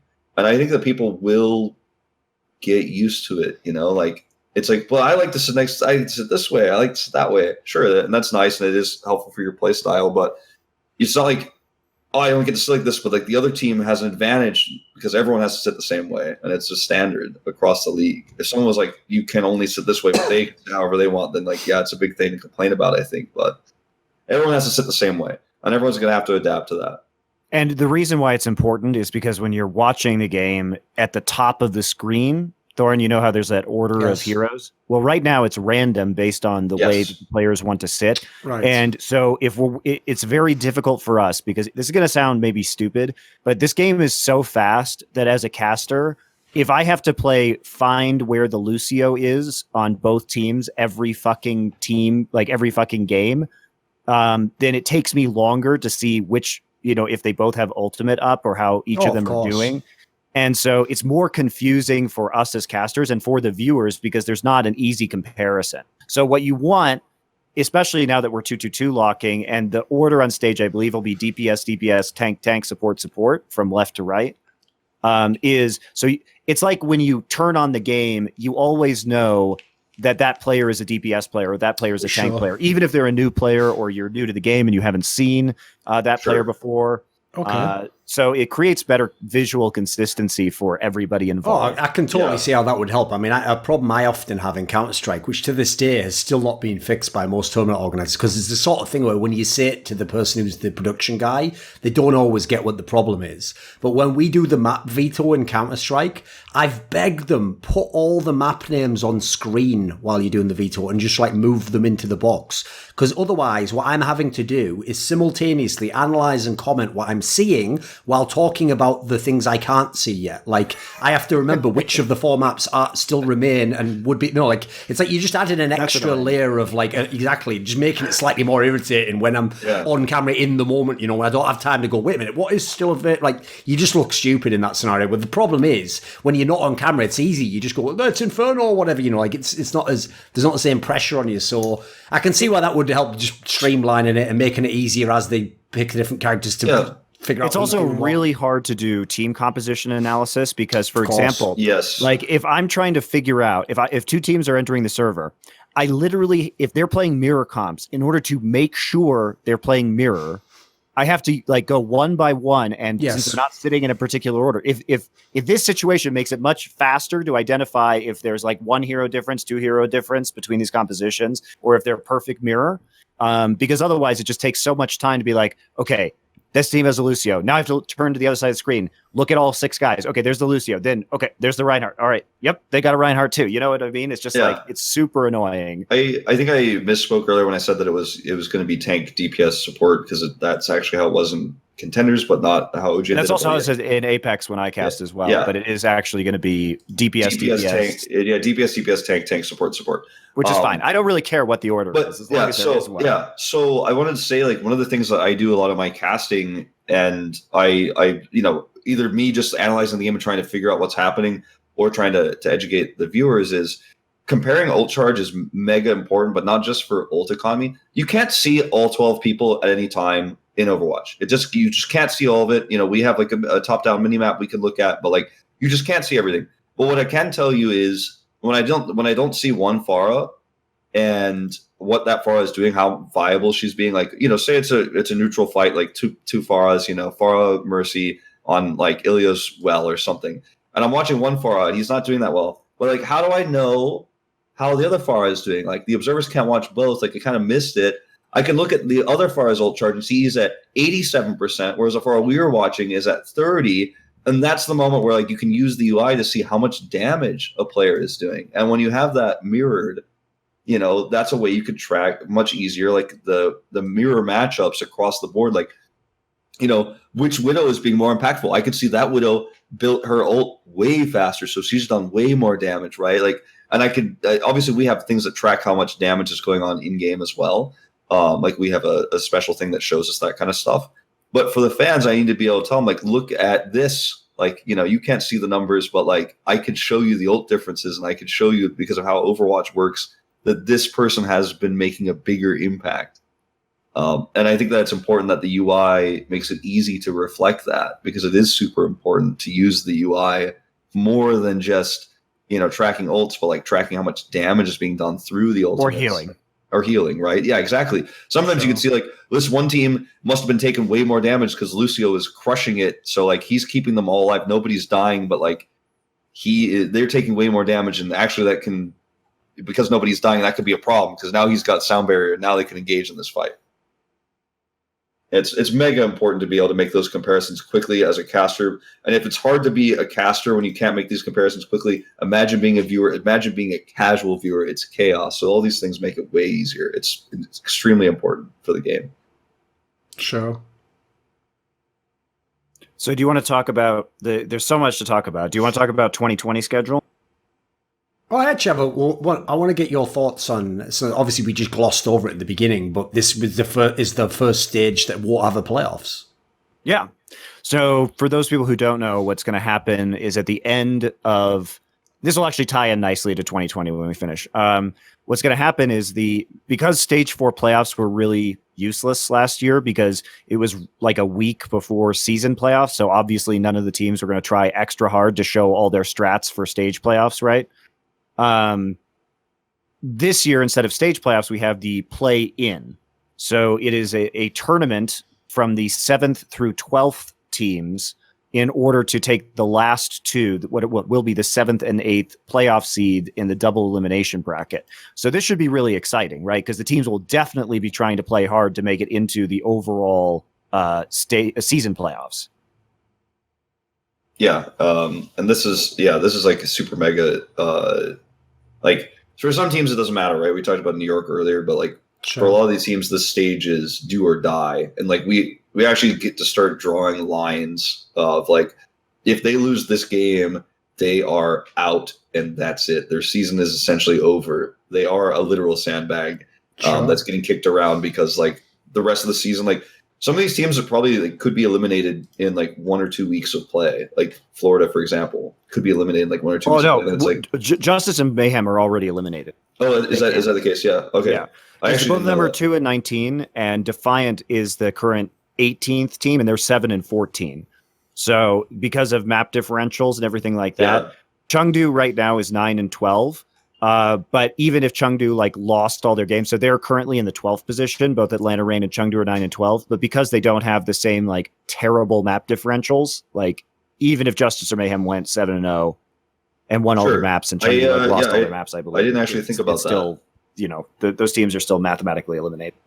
So you know, obviously, we're basically right now, looking at the bottom of the you know, the 7th through 12th place is entirely up for grabs because the only difference. So, for example, Atlanta Reign is 9 and 12, and they're in the 11th spot. Toronto Defiant is only 7 and 14, so it's only 2 match difference between like 18th place and 11th place. So there's this massive pack of teams: the Hunters, Reign, Charge, Valiant, Outlaws, Eternal, Uprising, and Defiant. So we have 8 teams that could still have a good run and make it into the play-ins. Yeah, and those lines I was talking about getting drawn like will happen for those teams at some point. Like eventually, you know, someone's going to make a big chart of like if Chengdu want to go to playoffs, these things have to happen. But just to finish that thought, like like we are going to have there are going to be like playoff conditions, right? Like where you know, you're going to say, oh, if Chengdu wants to get in, they have to win exactly these matches, and like if they lose any of these, like they're not going to make it, and like it's really exciting. Yeah, I didn't realize that Florida was already out. I guess it's not a surprise, but you know, we're always looking at the playoff cutoffs every stage and not really thinking about season playoffs until like it gets down to the wire. But yeah, for some of these teams, like they will become like Florida already is a sandbag in stage 4 because like no wins for them can really matter. Like they can't make it. So like it's not meaningless, but it's kind of meaningless for them. You know what I mean? Sure. So I was just talking about drawing the lines. Instead of looking like where the playoff for the stage is, now you just look for the overall season, basically. Yeah. And then he alluded to the fact that, like, you know, a team like Florida Mayhem basically is just a sandbag for the whole stage. Like, I'll add on to that, to be fair.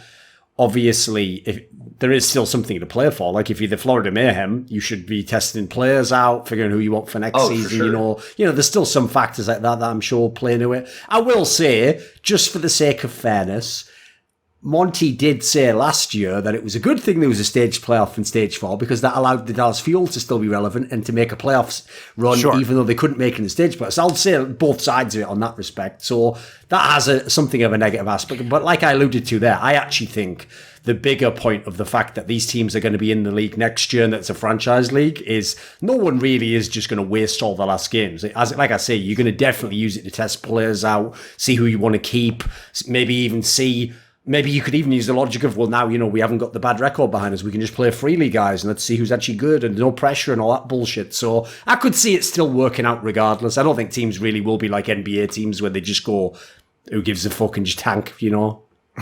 Well, there's also no draft. The draft. Yeah, exactly. Yeah, I mean, I think, but it's cool that we still have so many contenders potentially for the play-in. So when I got cut off, I was saying like we basically have 8 teams. You know, basically there's 6 teams that are currently not in the play-ins that could have a hot run and make it into the play-in, which means that the rest of the regular season is going to be incredibly impactful. As for the Dallas Fuel thing, I do think stage playoffs are good for giving false hope to dumb fans. Yes. Yeah, they're good for esports. You're right. Yeah, good. It's definitely good. From a competitive angle, like it's kind of irrelevant, the stage playoffs, right? Because it's not contributing to the overall season. But if you have a sort of mediocre team that has an easy strength of schedule or wins, like gets a couple upsets under their belt, then their fans are going to cheer for them in the stage playoffs, even though they frequently just get bodied and leave in round 1, right? In the quarters. So, I mean, I think stage playoffs are great for that reason. And this is one of the things I wanted to talk about the 2020 season, right? Because we're not going to have stage playoffs anymore. So they've already done an announcement of what that's going to look like. And for me, it's kind of a bummer that we're not going to have stage playoffs because I think that they have brought like some pretty fucking exciting moments. Like all of our stage finals this year have been fantastic. Series play, even though I know obviously in Overwatch you still do play a series anyway in the actual like regular season, it still doesn't have the feeling of the playoffs though. And to me, like basically playoffs are tournaments. Tournament esports is still the best format to watch in my opinion. It just creates its own natural hype and excitement and storylines and rivalries and rematches and teams who've never played before because they're in different divisions. So for me, it is still the best part. So I have my concerns about how that will affect the league, certainly. Yeah, I just give me best of 5, please. Like on regular season, please. Best of 5. Like we don't need to play that 4th map every time. And like for those people who are worried, like, but then it'll mess with the map differential. No, well, actually, no. If everyone plays best of fives, the map differential is still fair. No one can get an unfair advantage. If you go to a fifth game, you're getting less. I'm points. In favor. So technically, we don't play best of fives in Overwatch. We play first to threes because we eliminate draws, right? So you can't. So it's because we can have draws. It's a meaningful difference. But yes, I think I agree with Wolf. BO5s, first to threes, whatever you want to call them. I would like to see that. I would also like to see, and if you're concerned about there being too many 3-0s, the way you alter that is you just have loser picks map like we do in the playoffs. And it is much harder to 3-0 somebody when the loser is picking 2 or 3 of the maps, right? And more hilarious if you do. And also, much more funny if you win, right? So, because when I say loser, I mean the eventual loser could also pick the first map potentially. But how it was done in Apex was that the first map was random and then it was loser picks, and we played best of 5s, so we played best of 7s in the playoffs. And I think that this format is much, much better because the fourth map thing, it's just got to go. It's just got to go. I think a lot of people, on the dev side of things want the fourth map because then all map types are equal. Yes. I would guess something like that. And that's a big problem for like why, if you do better, or first to 3 rather.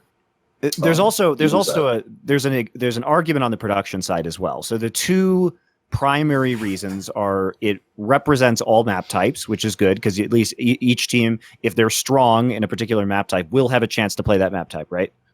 You could also fix this just by doing loser picks out of any map type. So a loser who's strong in a certain map type will have that the same effect.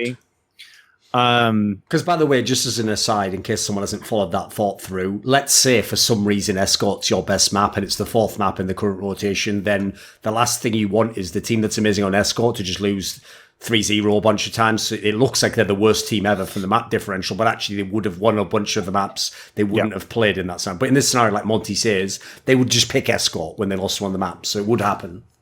There's also the other compelling argument is that the format that we have currently actually creates incredibly consistent match times.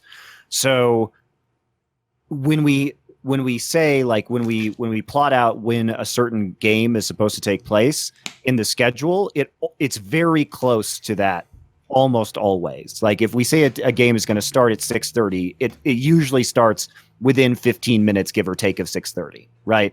So there is that argument too that if more series could potentially go to 3 maps, it would create more variance in scheduling. Which actually is a problem, I can say, because we have this problem in Counter-Strike at the moment, which is the old method is, because we were always doing LAN tournaments in Counter-Strike, we used to always accelerate the schedule. So if you had 2 really quick 2-0s, you make the third game start maybe when the second one was meant to start, actually, because of how much time you've sort of accelerated. Well, the problem with that is there's no winner there.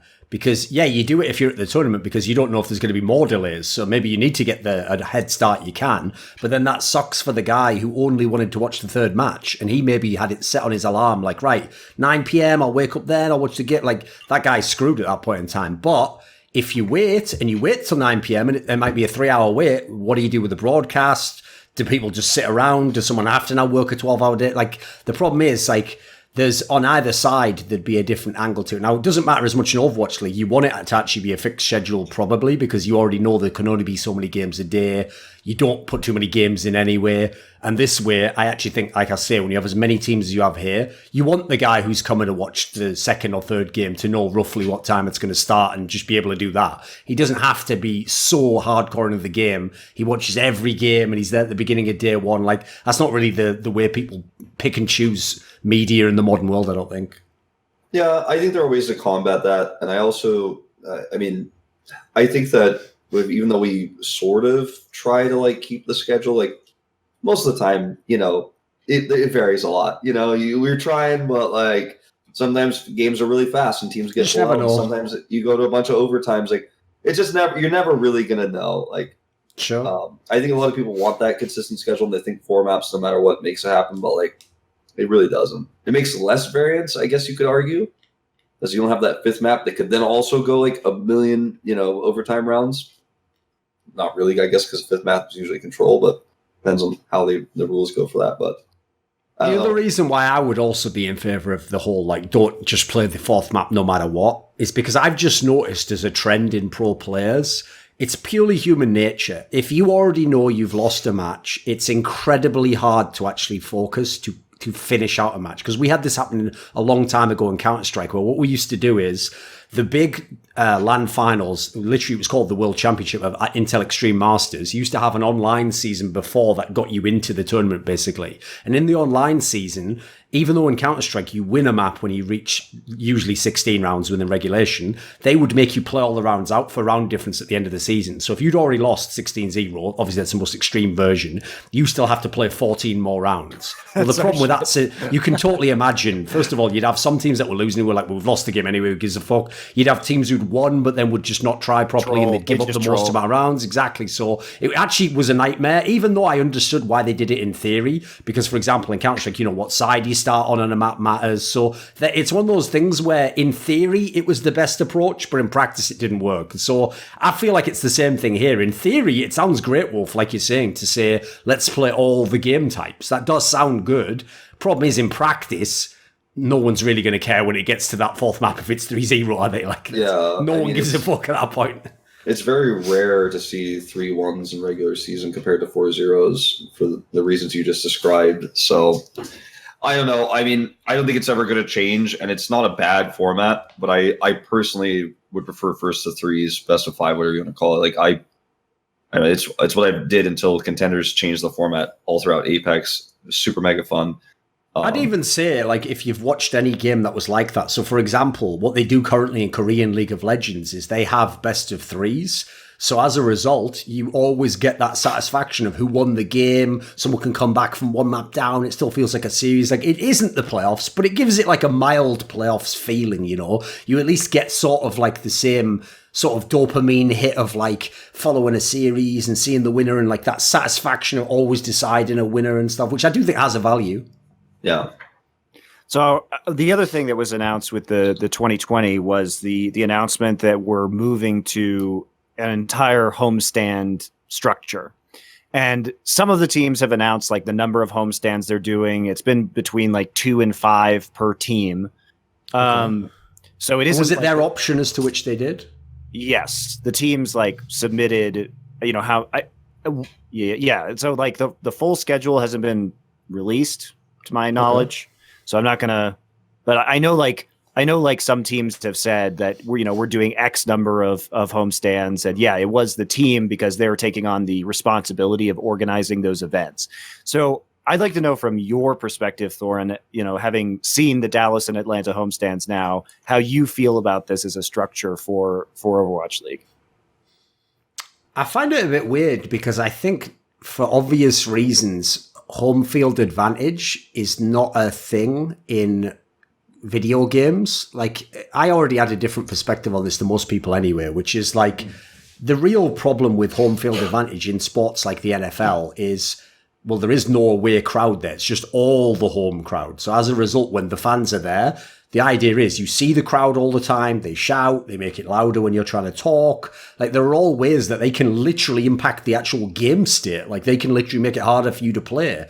The problem is it's purely psychological as far as I can tell in esports, because it's just like for a factor like maybe you personally do like to have people cheer for you, or maybe you get nervous when people cheer against you. But in theory, if you're just a really sick player and you have a headset with noise cancelling in it, you can just zone into the game and you could be anywhere. You could be on the moon, you could be in Timbuktu. The game should be the exact same game. So my personal theory anyway was, I don't really believe that like there's a natural advantage of like, they cheer for me and I play better, because I definitely know the other side can happen. I've even heard stories where because people were cheering, people then overextended and went too far with a play and did a play they wouldn't do. So I think that one's more of like a individual preference thing. For me, home field advantage mainly worked against the other guy. So it was more like if you get nervous that no one cheers for you, maybe that can fuck your game up. So I don't really know that will impact this aspect. Like I said, I don't feel as though in Overwatch it should have that much of an impact overall.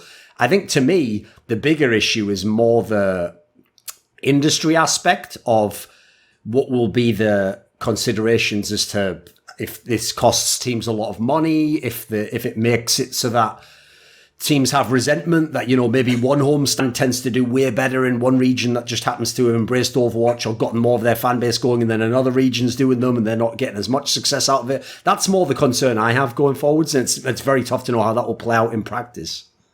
I guess like from our experience being there, and I think Wolf will probably agree with me, that the homestands have been really amazing to be at, because the crowds have been so crazy. And more so than any other esport I've seen. And I've talked to people about this, and the only equivalent that somebody has offered to me was some of the Counter-Strike casters I've talked to have said that it's like when Astralis plays in Copenhagen, where everybody's just in an Astralis uniform. Sure. But like basically the home crowds have been just overwhelmingly decked out in their team gear. I've never seen more merchandise, and the crowds also go just mental for the home teams. So like it seems like there's a lot of passion there, and I'm not I don't think that we could have had that that level of attendance, obviously, if we had gone to 14 home games for every team in their home market, right? I don't think that was almost certainly not. No. But I think if you're doing just a handful of games in your local market, it's not outside of the realm of possibility to replicate the 4,500 crowd we had at Dallas, like nearly 3,000, I think, in Atlanta. Because if you're only expected to come out, 2-3 times a year to these events, I think people will do that. I think so too. And also, like, this is just weird business stuff, but the activations for teams. So like Bud Light, or in Atlanta, Coca-Cola had this massive booth there where they were taking people's pictures and screen printing them, like signs and everything, have been really successful. And even if it seems stupid, because in my opinion, sponsors should be looking at the numbers and the what they're getting from the streams and from the content the teams are creating, it is very powerful. I think if you're not really used to the esports world, you have a much more personal experience if you're Coca-Cola and you're coming to the Atlanta event as like somebody who is sponsoring the team who may not know a lot about esports. And when you're interacting with the fans and you see the passion firsthand, it's when you realize it's a real community. It's not just people who play video games, isn't it? Right. And I think that it's going to be important for sponsors, because I think a bunch of old people are going to come and be like, oh, wow, this is like a sporting event. And strangely, their in-person experience will mean more for sponsorship than the abstract numbers on the stream. Yeah. Oh, I'm sure it makes them sort of get it, in air quotes, as opposed to if you just lay the numbers out on paper. It's hard to really visually sense what that would be like to have a massive crowd and people going, like, obviously the thing that I think always shocks like executives who aren't familiar with esports is when they see a really hype match and the fans go mental when someone wins like a point, because to them, they don't understand what's happening. So they're thinking like, what is everyone really going crazy over that? You just shot a guy on the screen. But that, like, once they see the reaction, they put the connection in their brain that it's like a sporting event that would excite them. Because obviously what those people always make the mistake of not realizing is if an alien came down to Earth and saw them go crazy when someone hit a golf ball into a hole, they'd be like, are you out of your mind? What the fuck are you celebrating right now? when you see the red number of viewers on Twitch, and you see like the vitriol in the Twitch chat, and like it's like, I can imagine. Yeah, Wolf, you have just made me realize. They'll just like, if you're a sponsor, you're watching that, you're like, oh man. Imagine being like the executive of Coca-Cola. I've heard a lot about this esports thing. You open it up, the first thing you see, as you're saying, is you look and you see the Twitch chat. You start trying to read stuff in there, and you just literally think like, let's just exit out of this. It's not for me. It's not for me. You can't see through the vitriol of the Twitch chat. You can't see like the hype and the passion. But like when you see these people, I think Monty is so correct on this. These are actually human beings with like faces and fan signs and jerseys. Like that's the moment where you're like, oh, well, here's the thing. Real.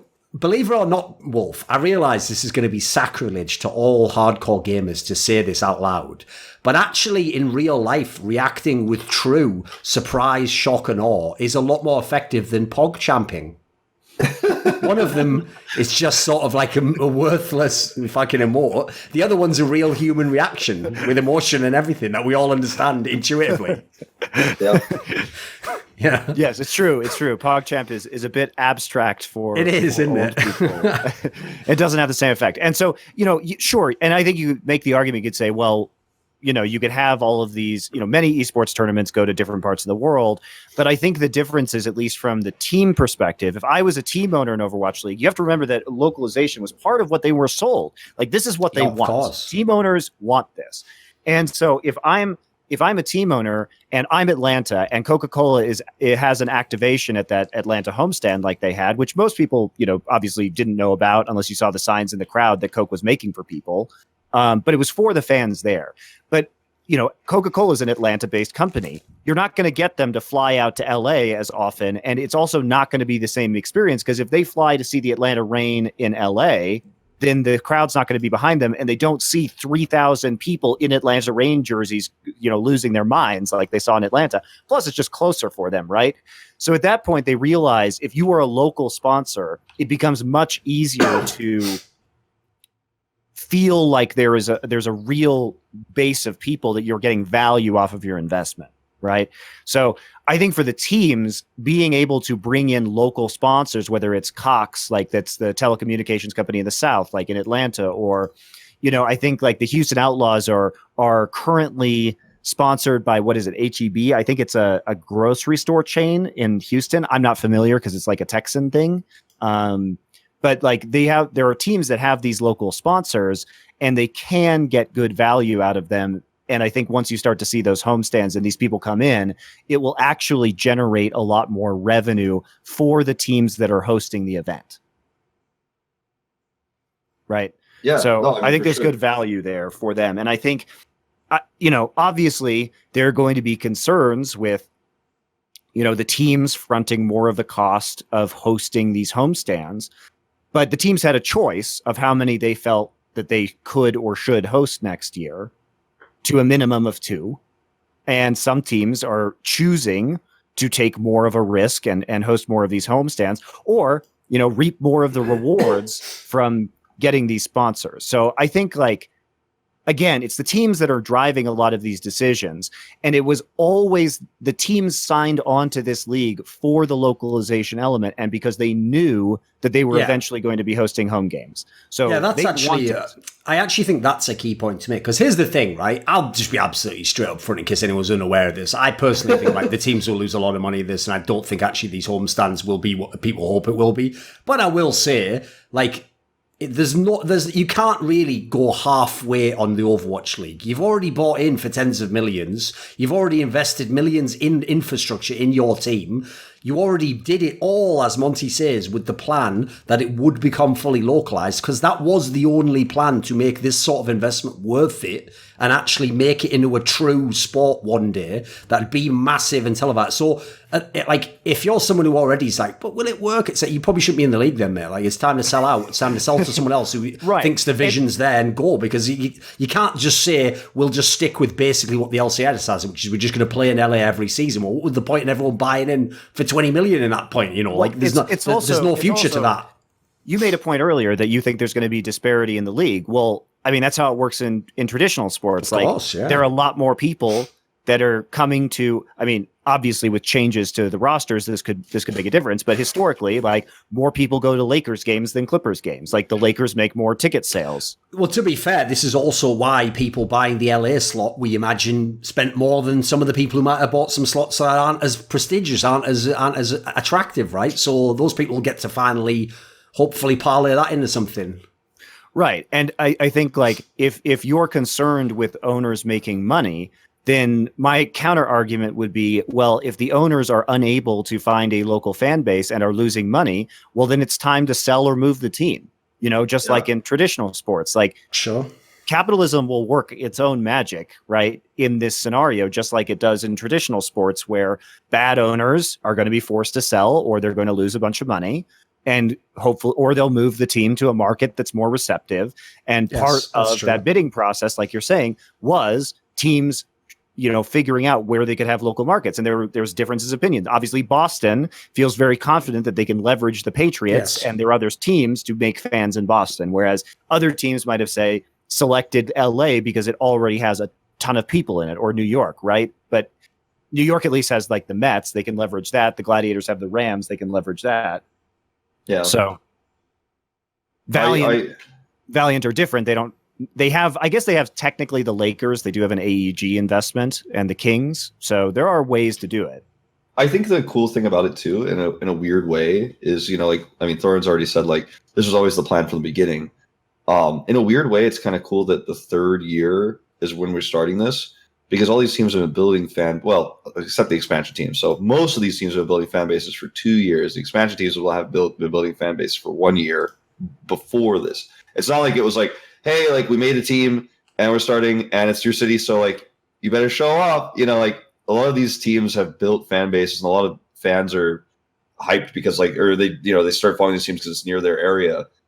Especially I'd say like the Chinese and Korean teams are like very, nationalistic in terms of like, I want to follow these teams.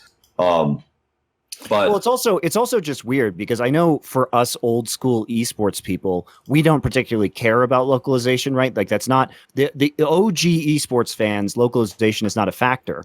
But if like Atlanta was a new team, they were an expansion team this year that has only played 3 stages, right? Before they get a homestand. There were 3,000 people screaming in Atlanta Reign jerseys. So clearly localization means something to some people who are new esports fans. And it's also, I just think that like people were waiting for this and they've been following these teams for a long time. And when we were in Dallas, the cool thing about Dallas, I didn't get to talk to as many fans in Atlanta, so it might have been somewhere sort of case, but like a lot of people flew to Dallas because they were just super hyped and they're like, like London's going to be here and I'm a huge London fan and like I finally get to see them live, so like flew to Dallas to see them there.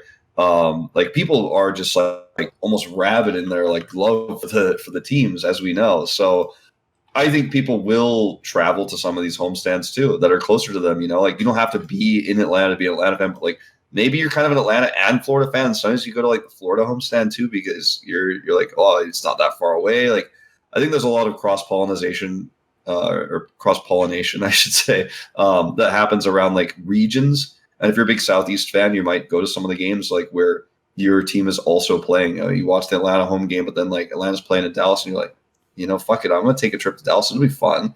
Let's go check it out. Just like sports, like sometimes when a big rivalry is happening, it's not in your home stadium. You fly there because you're super passionate about it. So sure. I think it's going to be great next year.